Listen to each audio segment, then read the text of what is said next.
turn you. Out of gold. Let me turn you up a little bit. This is really frustrating. Yeah. So it looks like you got a nice defensive core out of. Was that gold or Playmaker? Who was the red? Playmaker's the one on the Okay, wait. So how the hell am I supposed to turn you up? You know what? I guess I'll just go without music. I'm gonna go without music because that's clearly gonna help me better. So we got a Cinderace lead looking at a Darmanitan lead from. Wait, I don't know whose view we're looking at here. Whose view are we looking at? This is Playmaker's view, but like. So we got a Darmanitan lead from Playmaker and a Cinderace lead from Gold. Yep. This is actually very interesting. We got two fire types against each other. This is looking like a nice matchup. CJ, how's Alice doing right now in terms of call volume? I think it's a little better from my end. So let me know how she's doing. But yeah, I definitely see okay, so the Cinderace is gonna U-turn. So we don't know the Cinderace's item. So like the Cinderace naturally outspeeds Darmanitan. That's a nice pivot. We also know that the Cinderace is definitely faster than the Darmanitan. Yeah, so like the Darmanitan probably. That is good information. So they both could be scarfed. It is good to note that we did not see a Life Orb proc from the Cinderace, which means that and there's the Flare Blitz. That it's not a Life Orb on there. See, that was a good play on. Oh wow, that did a lot of damage. I bet that Darmanitan is choice. That was a very solid play coming from Playmaker there, predicting the U-turn and staying in with a Flare Blitz. So like, how do I I know how to hold on. Full screen. No, that's not what I want. Oh wait, I know what to do. I'm stupid.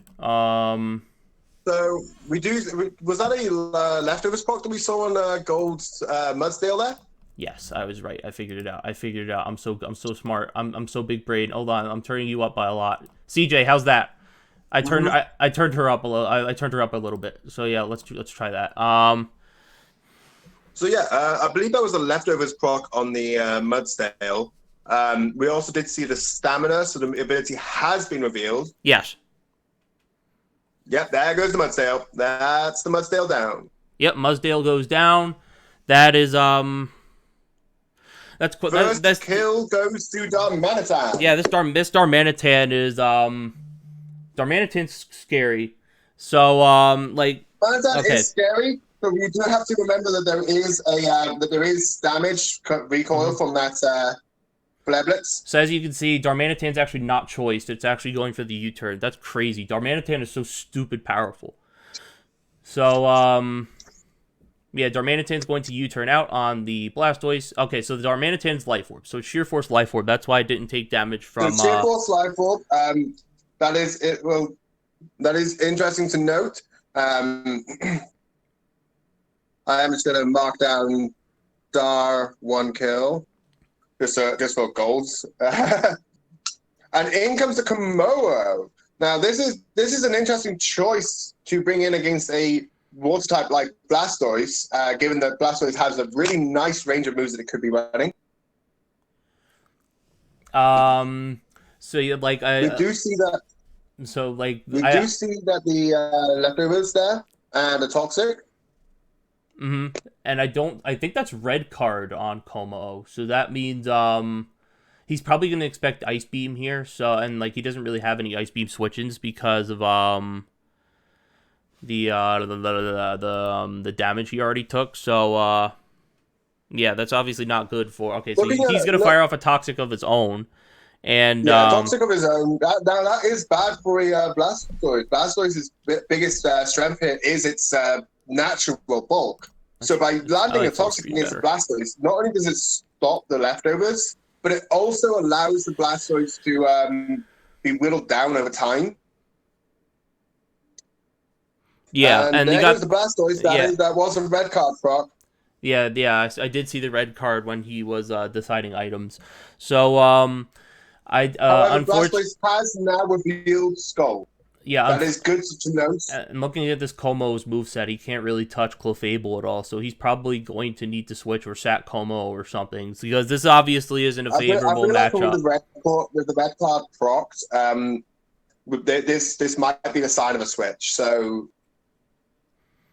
we do know that that there is no item left on this Komodo, though. So Komo's going to set up the rocks, which is ideal. So that means he's going to set Como off, but he has to be wary of the setup. But no, Gold does not go for the setup. He's just going to go for the Moonblast and take out the Como, which is okay.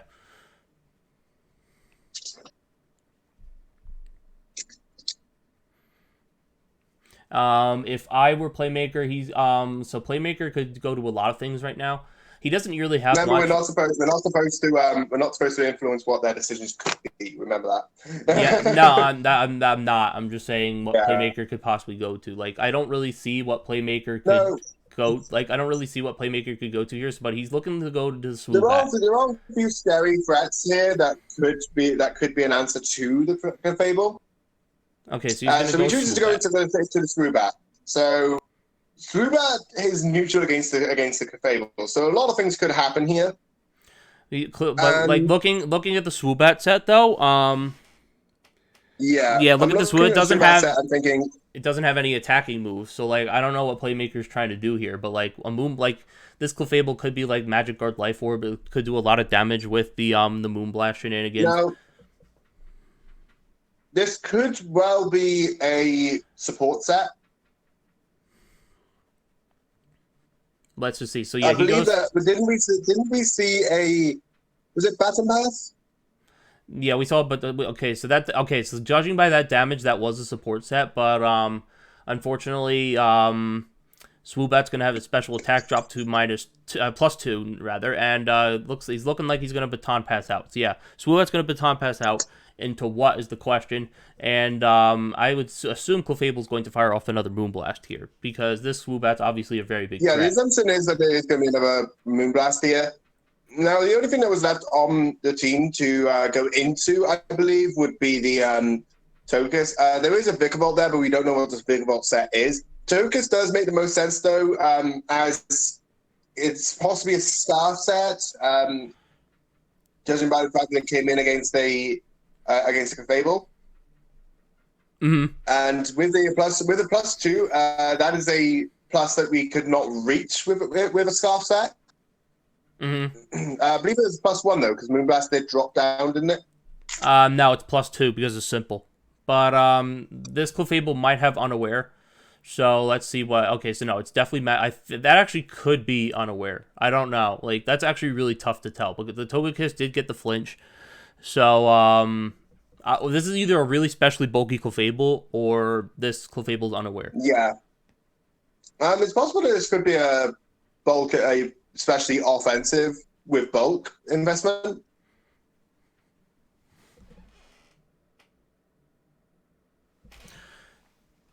So yeah, he's gonna switch out the Clefable. He's gonna go into Lucina. That is the Blastoise, and I would assume that. Oh yeah, so the Togekiss is Scarf.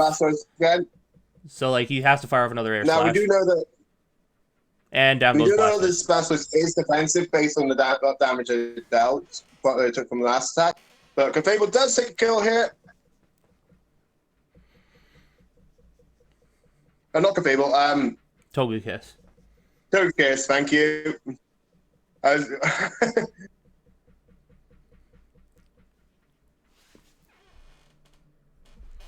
Okay, so that means there's the Florina, and that is the Rotom. Yeah, that's obviously not. Playmaker's obviously not going to want to stay in with the Rotom. The obvious advantage does go to Rotom though, due to Togekiss being a blind type. He opts to stay in. He opts to stay in and fire off another Air Slash. Will he get the flinch? No flinch. So he is going for the flinch here. And Togekiss is unfortunately going to go down. And this does meet the end of Togekiss. That was a lot of damage coming from a Rotom though. Is that an offensive set to you? Yeah, it's a Life Orb set. He just revealed Life Orb. So now Playmaker's thinking of what to go to, and he's opting to go Darmanitan. So yeah, he's opting to go Darmanitan, and let's see what he does here. He could do a lot of different things. He could go for the Flare Blitz, obviously. He could U-turn. Darmanitan's raw power does come into this, though. Being able to dish out a lot of damage, even though the Rotom is only on like minor health. Mm-hmm. If the Rotom does switch out, whatever comes in is going to take heavy damage from the Darmanitan. Yeah, look at I was like he's looking at the mons right now. There's really no Flare Blitz switch-ins that Gold has. Like, but I'm assuming that I'm not sure who's faster, but for some reason he clicked Iron Head. I don't know why he clicked Iron Head there, because he had no Flare Blitz switch-ins. I guess he just didn't want the recoil damage. But he had, I think it might have mostly been for the Clefable. If the Clefable did come in, then it doesn't want to be taking an Iron Head. I think Flare Blitz still would have done more though, which is the thing. So like, and then yeah, I think Flare Blitz would have done more. But yeah, here comes the Cinderace again. We saw earlier that the Cinderace is indeed faster, and it's not heavy duty boots, so that's good information for Playmaker's part. So it's not heavy duty boots, and it's not Life Orb. I think this might actually be a Scarf, or given the damage it dealt earlier with the U-turn, it could also be a Band, and that would explain why Gold chose to switch out on turn 1. Mm-hmm.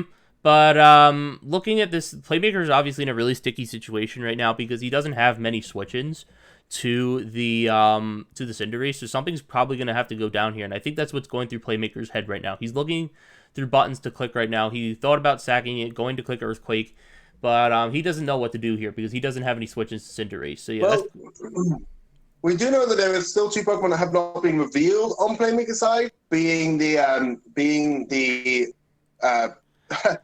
Dugwall and Vikavolt. Wow, my mind is really blanking on Pokemon names today. Yeah, here comes the Dugwall, and Gold's just going to fire off the Pyro Ball, knowing that Playmaker had no switch-ins, and these things are notorious for running Fluffy. So, I don't know, here's another red card. So, 2 red card users on the side of Playmaker. And into the Poltegeist. So, I think... Now, that bringing in the Poltegeist actually puts the Playmaker into a much trickier situation of the fact that there are not many good switch-ins on his team for Poltegeist. Now, given the damage that was dealt to Dugwall and its natural base defense, we can assume that this is likely a Fluffy Pokemon.